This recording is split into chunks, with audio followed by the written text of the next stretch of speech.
Good afternoon, all dear students. Yesterday we had learned what is asexual reproduction. Today I am going to teach you what is sexual reproduction. तो देखो, मैंने आपको कल एक बात clear किया था कि असेक्सुअल रिप्रोडक्शन को हम बोलते हैं अपोमिक्सिस और सेक्सुअल रिप्रोडक्शन को हम एम्फीमिक्सिस भी कहते हैं. ठीक है, ये एक एक्स्ट्रा नाम है तो आपको याद रखना है. Sexual reproduction means amphimixis. तो देखो, इसमें क्या होता है एम्फीमिक्सिस में, तो fusion of two compatible gametes. Compatible gametes मतलब क्या, तो जो सेक्स सेल्स होती है उसमें क्या होता है, फ्यूजन होता है. मेल और फीमेल में फ्यूजन होकर जो ऑफस्प्रिंग पैदा होने वाला है उसको बोलेंगे सेक्सुअल रिप्रोडक्शन. मतलब इसमें किसका फ्यूजन होता है, गैमेट्स का फ्यूजन होता है. इनको हम एम्फीमिक्सिस कहते हैं. अभी देखो, पहले आप कंपैटिबल मतलब क्या ये देख लो. ठीक है, इधर एक वर्ड आया है कंपैटिबल. तो देखो, कंपैटिबल मीन्स क्या होता है. फॉर एग्जांपल, अगर मैंने डॉग लिया, ठीक है, डॉग और कैट लिया, ठीक है, मेल डॉग लिया और फीमेल कैट लिया, तो इसमें क्या किया मैंने, इनका फ्यूजन किया. फ्यूजन करने से न्यू प्रोजेनी नहीं फॉर्म होगी. ठीक है, अगर हमने एज्यूम क्या किया था कि इनका हाइब्रिड हमें मिलेगा डॉग और कैट का, लेकिन इनमें फ्यूजन होगा क्या, डॉग और कैट में नहीं होगा. इसमें न्यू प्रोजेनी नहीं मिलेगी हमें, बिल्कुल नहीं मिलेगी. मतलब ये जो सेक्स गैमेट है डॉग के और कैट के, जो सेक्स गैमेट है that is called non compatible. ठीक है, इसमें से न्यू प्रोजेनी फॉर्म नहीं होने वाली है, इसको बोलेंगे नॉट कंपैटिबल. अंडरस्टूड. तो देखो, अभी देखो क्या होता है. It involve fusion of two compatible gametes और सेक्स सेल.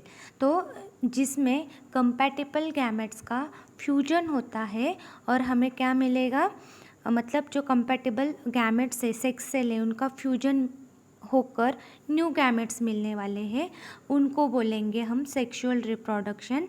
और कंपैटिबल गैमेट्स और नॉन कंपैटिबल गैमेट्स मतलब जिस सेक्स गैमेट से हमें न्यू प्रोजेनी नहीं मिलने वाली है. अभी हमने एग्जाम्पल के तौर पे देखा कि डॉग और कैट का फ्यूजन किया, लेकिन हमने क्या एज्यूम किया था कि हमें कुछ ना कुछ हाइब्रिड मिलेगा, लेकिन न्यू प्रोजेनी ही मिली नहीं हमें. ये नेचर के अगेंस्ट है एक्चुअली. डॉग और कैट का सेक्स गैमेट्स को हम जब रिप्रोडक्शन करते हैं, ये क्या होता है, तो नेचर के अगेंस्ट होता है. इसमें हमें कुछ मिलता नहीं है. ठीक है, इसमें हम कुछ नहीं कर सकते, कुछ मिलता भी नहीं है. अभी देखो, compatibility when you used gamete of related species. अगर सेम स्पेसीज के गैमेट आप यूज़ करते हैं तो उसको बोलेंगे कंपैटिबिलिटी. ठीक है, जैसे कि हमने देखा कि अगर मैं आपको एग्जाम्पल के तौर पे डॉग का फ्यूजन, मेल डॉग का फ्यूजन फीमेल डॉग से किया, ठीक है, ये मेल डॉग है, ये फीमेल डॉग है, तो हमें क्या मिलने वाला है, एक्सपेक्टेड प्रोजेनी पपी मिलेगा. क्या मिलेगा, पपी मिलेगा. अगर कैट का हमने लिया एग्जाम्पल, मेल कैट का हमने फीमेल कैट्स के साथ क्या किया, फ्यूजन किया, तो हमें क्या मिलेगा, किटन मिलेगा. ठीक है, तो इसको बोलेंगे कंपैटिबिलिटी. क्या बोलेंगे, तो कंपैटिबिलिटी कहेंगे. मतलब compatibility when you used gamete of related species. Is that clear. इसको हम कंपैटिबिलिटी कहेंगे. तो देखो, कंपैटिबिलिटी का कंसेप्ट आपको क्लियर हो गया, आई होप.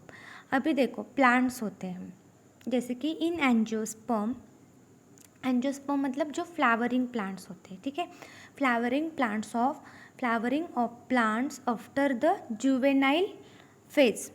अभी जुवेनाइल क्या होता है, ठीक है, जुवेनाइल मतलब क्या, जुवेनाइल मतलब जो वेजिटेटिव, मतलब जो प्लांट होता है वो खुद यंग पोजीशन में होता है, उसको कहेंगे जुवेनाइल फेज। मतलब जो प्लांट है यंग पोजीशन में है, ओल्ड हुआ नहीं है, यंग पोजीशन में, उसको बोलेंगे जुवेनाइल फेज कहेंगे। ठीक है, तो जो फ्लावरिंग प्लांट्स होते हैं आफ्टर जुवेनाइल, जुवेनाइल मतलब यंग होने के बाद उनको क्या आता है, फ्लावर आता है। Juvenile phase mark the beginning of reproductive phase. तो ये एक मार्क होता है रिप्रोडक्टिव फेज का। ठीक है, फ्लावर प्रोड्यूस करने का एक मार्क होता है। रिप्रोडक्टिव फेज मतलब फ्लावर प्रोड्यूस करना। ठीक है, तो इन angiosperm flowering of plants after juvenile vegetative phase mark the beginning of reproductive phase. तो रिप्रोडक्टिव फेज का जो मार्क है वो किसको कहा जाता है, जुवेनाइल फेज को कहा जाता है। देखो जो किंगडम प्लांटी होता है, there are two category of plant, आपको पता है, एंजियोस्पर्म एंड जिम्नोस्पर्म। एंजी मतलब फ्लावर प्रोड्यूसिंग एंड जिम्नो मतलब नॉन फ्लावरिंग प्लांट्स। एंजियोस्पर्म मतलब फ्लावर प्रोड्यूसिंग प्लांट्स और जिम्नोस्पर्म मतलब नॉन फ्लावरिंग प्लांट। तो देखो flower is important which include sexual organ. तो फ्लावर इसलिए इम्पॉर्टेंट होता है क्योंकि उसमें क्या प्रेजेंट होते हैं, सेक्सुअल जो ऑर्गन्स होते हैं वो सब फ्लावर में प्रेजेंट होते हैं। तो अभी हम प्लांट का ही देखने वाले हैं। तो प्लांट का हम स्टडी करने वाले हैं, सेक्सुअल रिप्रोडक्शन कैसा होता है प्लांट में, तो फ्लावर के बारे में ही देखने वाले हैं। तो देखो sexual reproduction involve two major events. तो सेक्सुअल रिप्रोडक्शन में दो इम्पोर्टेंट इवेंट्स होते हैं, meiosis and fusion of gametes. आपने 11th स्टैंडर्ड में अच्छे से सेल डिवीजन का चैप्टर पढ़ा है, उसमें आपने माइटोसिस और मियोसिस ये प्रोसेस बहुत ही अच्छे से पढ़ लिया है। तो देखो जो सेक्सुअल रिप्रोडक्शंस होता है इसमें दो इवेंट्स इन्वॉल्व होते हैं, मियोसिस एक होता है एंड फ्यूजन ऑफ गैमेट्स ये दूसरा इवेंट्स होता है। अभी आपको पता है मियोसिस मतलब क्या, मियोसिस में कितने क्रोमोसोम प्रेजेंट होते हैं, तो 46 क्रोमोसोम होते हैं मियोसिस जब होता है। मियोसिस में अभी डिप्लॉयड, इससे क्या मियोसिस में डिप्लॉयड ऑफस्प्रिंग फॉर्म होगा। जैसे कि अभी हम देखते हैं, जैसे कि मियोसिस है, ठीक है, मियोसिस हो रहा है, 46 क्रोमोसोम है, मतलब 2n डिप्लॉयड ऑफस्प्रिंग फॉर्म हुआ, डिप्लॉयड ऑफस्प्रिंग। ठीक है, ऑफस्प्रिंग मैंने शॉर्ट फॉर्म में लिख दिया, D for diploid, O for offspring. ये क्या होगा, डिवाइड इनटू 2 सेल्स, ये 2 सेल्स में डिवाइड होने वाला है। मियोसिस में क्या होता है, तो ये डिप्लॉयड ऑफस्प्रिंग 2 सेल्स में डिवाइड होता है, एन मतलब इधर 23 क्रोमोसोम आ जाते हैं और इधर 23 क्रोमोसोम आते हैं। तो अभी बोलो इस स्टेज को क्या कहेंगे, तो इस स्टेज को हम बोलेंगे रिडक्शनल डिवीजन। ये सिर्फ मियोसिस में होता है, माइटोसिस में ऐसा नहीं होता है। ठीक है, रिडक्शनल डिवीजन सिर्फ मियोसिस में होता है। तो ये जो डिवीजन है इसको कहेंगे रिडक्शनल डिवीजन। ओके, ये हो गया हमारा reductional division. Is that clear now. ये जब रिडक्शनल डिवीजन होता है उसके बाद क्या होता है, हाइप्लॉइड गैमेट्स फॉर्म होते हैं। क्या होता है, हाइप्लॉइड्स। ये जो एन है हमें मिला है एन, ये जो हमें रिडक्शनल डिवीजन में एन मिला है, फिर से क्या प्रोड्यूस करने वाले हैं, तो हैप्लॉइड गैमेट्स क्या करने वाले हैं, प्रोड्यूस करने वाले हैं। तो हैप्लॉइड गैमेट्स में 23 पेयर ऑफ क्रोमोसोम रहे, मतलब इसको कहेंगे इक्वल डिवीजन। इक्वेशनल डिवीजन पढ़ा है ना 11th स्टैंडर्ड में, तो इसको कहेंगे इक्वेशनल डिवीजन। ये माइटोसिस में होता है, मियोसिस में रिडक्शनल डिवीजन होता है और माइटोसिस में इक्वेशनल डिवीजन होता है। Understood students.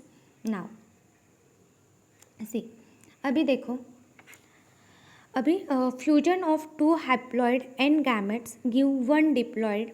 अभी जब फ्यूजन होता है 2 हैप्लॉइड्स एन गैमेट्स में, तो क्या मिलेगा, give 1 diploid 2n zygote offspring showing genetic variation. इसमें क्या मिलेगा, हमें जेनेटिक वेरिएशन मिलेगा। सपोज n है, ठीक है, एक n प्लस दूसरा n, ये मेल का है और ये फीमेल का है।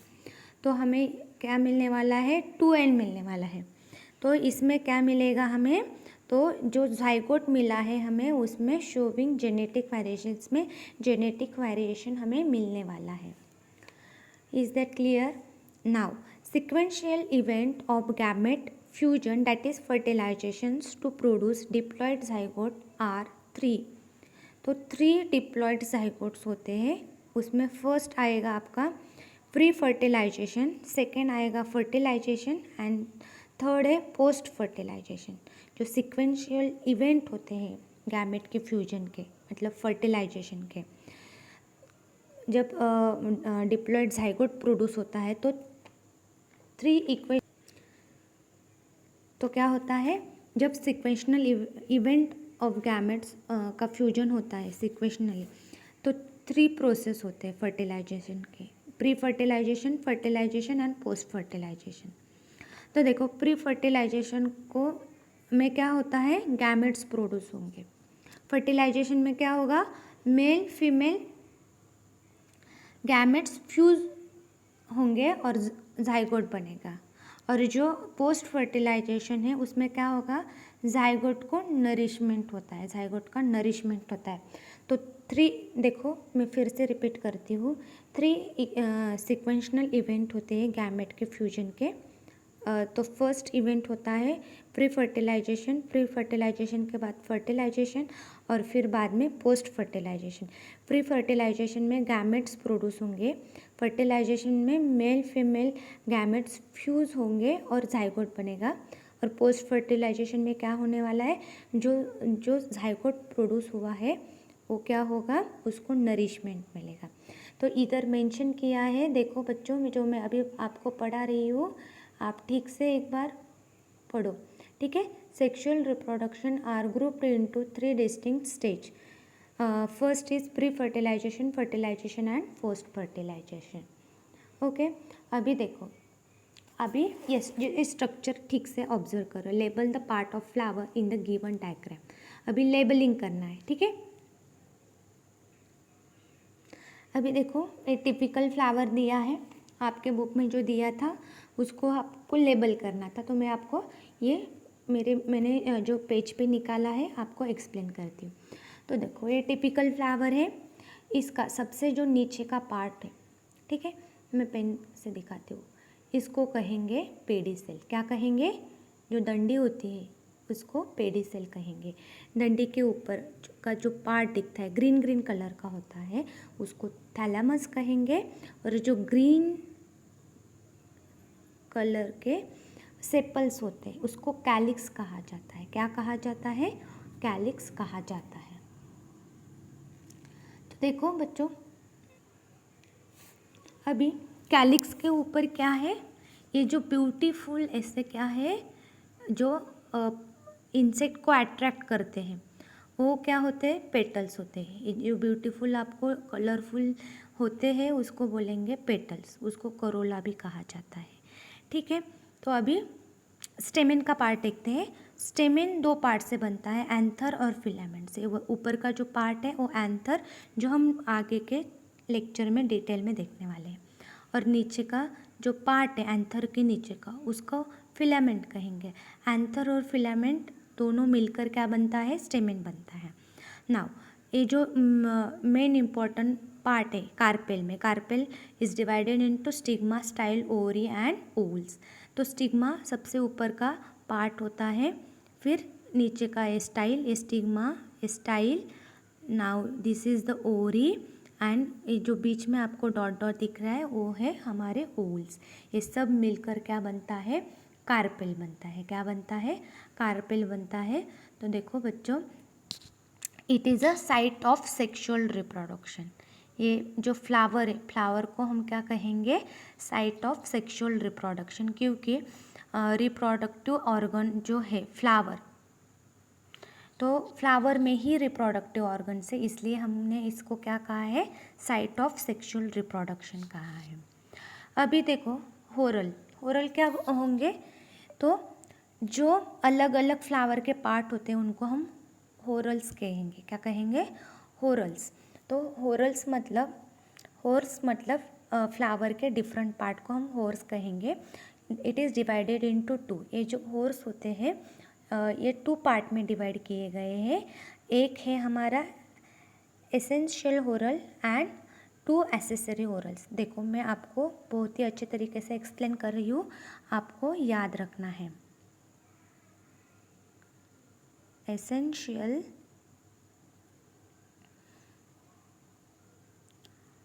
हॉर्स, इसमें क्या आएगा, इसेंशियल हॉर्स में स्टेमेन एंड कार्पेल, जो इम्पोर्टेंट है, सबसे इम्पोर्टेंट स्टेमेन एंड कार्पेल आता है। ठीक है, आप नोट डाउन कर सकते हो।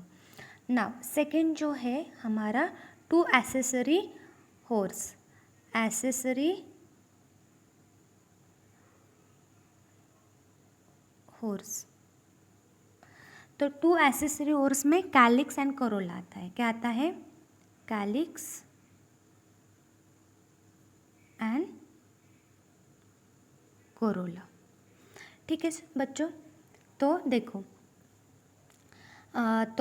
हॉर्स के 2 टाइप होते हैं, मतलब फ्लावर के जो पार्ट होते हैं उनको हॉर्स कहेंगे। तो 2 टाइप के हॉर्स होते हैं, essential horse and 2 accessory horse. Essential horse में स्टेमेन और कार्पेल आता है और 2 एसेसरी हॉर्स में कैलिक्स और करोला आता है। तो हम स्टेप बाय स्टेप देखेंगे। जो एसेंशियल हॉर्स होते हैं उसमें स्टेमेन और कार्पेल आता है, तो स्टेमेन को हम एंड्रोशियम भी कहेंगे। क्या कहेंगे, ये जो पार्ट आपको दिख रहा है तो उसको हम क्या बोलेंगे, एंड्रोशियम भी कहेंगे। तो एंड्रोशियम को ही मेल रिप्रोडक्टिव पार्ट बोलेंगे। ठीक है, अभी कार्पेल, तो देखो कार्पेल में क्या क्या आता है। तो कार्पेल को हम दूसरे नाम से क्या कहेंगे, गायनोशियम भी कहेंगे। ठीक है, तो कार्पेल को हम गायनोशियम भी कहते हैं, उसको फीमेल रिप्रोडक्टिव ऑर्गन भी कहा जाता है। नाउ अभी कैलिक्स, जो कैलिक्स होता है, तो देखो हमारा कैलिक्स इधर है। ठीक है, तो कैलिक्स का काम क्या होता है, protection of developing flower. Developing जो फ्लावर है उसको क्या करें, जो बर्ड होता है उसको प्रोटेक्ट करने का काम करता है कैलिक्स। और करोला जो होता है, तो वो corolla attract the pollinators and protections of the essential whorls. वो पोलिनेटर्स को क्या करता है, अट्रैक्ट करता है, और एसेंशियल हॉरल्स को वो क्या करेगा, प्रोटेक्ट करेगा। ठीक है, आपको समझ में आ गया। अभी देखो नेक्स्ट हमारा पॉइंट है स्ट्रक्चर ऑफ एंथर। तो ये जो स्ट्रक्चर ऑफ एंथर है हमारा, वो हम नेक्स्ट लेक्चर में डिटेल में देखने वाले हैं। तो उसके पहले आपको टिपिकल फ्लावर का जो डायग्राम है, आई होप कि आपको अच्छे से समझ में आ गया है। तो देखो this all about sexual reproduction. आपको कुछ डाउट होंगे तो आप कमेंट सेक्शन में लिख सकते हैं, आपके डाउट्स क्लियर किए जाएंगे। आपको अगर ये वीडियो पसंद आ गया है तो आपके फ्रेंड्स के साथ शेयर करो, लाइक करो और सब्सक्राइब करो। Thank you.